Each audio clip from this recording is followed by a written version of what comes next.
งไหนเจ๊คอยถามเจ้าแน่เจ้าน่ะมาฮอดอุดรพี่บุญรักแล้วเลขอุดรนี่คอยขอท่าจะเลย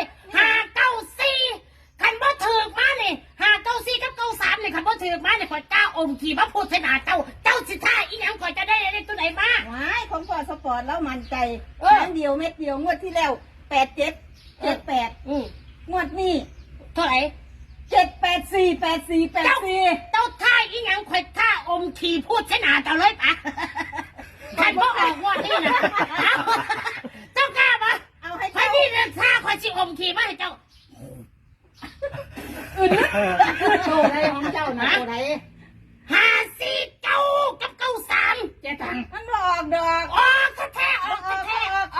มันจะออกตัวไหนเจ๊ตังมันจองตัวไหน848484โอ้ย84จะได้ก็494